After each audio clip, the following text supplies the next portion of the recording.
नमस्कार मित्रांनो, विविध माहिती संग्रह चॅनलमध्ये आपले स्वागत आहे. आज आपण वनांचे प्रकार कोणते आहेत ते पाहणार आहोत. वनांचे खालील प्रकार आहेत. पहिला प्रकार आहे सदाहरित वने. सदाहरित वनांतील झाडे नेहमी हिरवीगार असतात, म्हणून या वनांना सदाहरित वने असे म्हणतात. आपल्या राज्यात जास्त पावसाच्या प्रदेशात ही वने आढळतात. सह्याद्रीचा उंच भाग व पश्चिम उतार तसेच दक्षिण कोकण भागात सदाहरित वने आहेत. पूर्व विदर्भातील काही डोंगराळ भागातही सदाहरित वने आढळतात. या वनात आंबा, शिसव, फणस, जांभूळ, हिरडा, वेळू इत्यादी झाडे आढळतात. या वनात वृक्षांची व वेलींची फार दाटी असते. पानझडी वने. पानझडी वनातील झाडांची पाने उन्हाळ्याच्या सुरुवातीला गळतात, म्हणून या वनांना पानझडी वने म्हणतात. पावसाळ्यापूर्वी येथील झाडांना पालवी फुटते. पावसाळ्यात झाडे पानाफुलांनी बहरतात.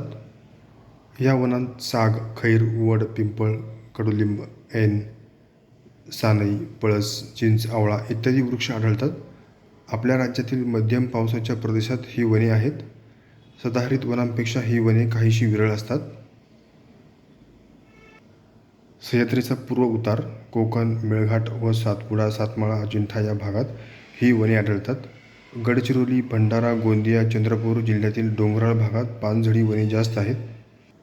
तिसरा प्रकार आहे काटेरी झुडपांची वने. काटेरी झुडपांच्या वनात कमी उंचीची झाडे झुडपे आढळतात. नापीक जमीन व कमी पाऊस असलेल्या प्रदेशात काटेरी झुडपे आढळतात. मध्य महाराष्ट्रात पठारी भागात ही वने आहेत. कोरफड, तरवड, घायपात, बोर, बाभूळ व खुरटे गवत इत्यादी वनस्पती या वनात आढळतात. धन्यवाद मित्रांनो, संपूर्ण व्हिडिओ पाहिला त्याबद्दल. व्हिडिओ आवडला असेल तर लाईक, शेअर आणि सबस्क्राईब करा.